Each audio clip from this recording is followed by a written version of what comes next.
Қандай ер адам ақшаны көп табады екен, дүниені көп табады екен. Ол әрине миы желінбеген ер адам екен ғой. Үйінде әйелі миын шағып отырса, миын кашасын шығарып отырса, онда ол еркек жұмысына барған кезде энергиясыз барады. Өйткені энергиясын бәрі жаңағы негативпен күресу арқылы бітіп қалады. А ер адам жұмысқа ақыл тегенске ат құсап секіріп бару керек қой.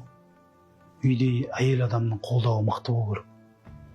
Менің отағам, үйдің президенті, біздің алтын әкеміз деп ыстық тамағын, ыстық шайын беріп, шығарып салып, күтіп алып отыратын болса, ол еркек міндетті түрде тауды қопаратын болады.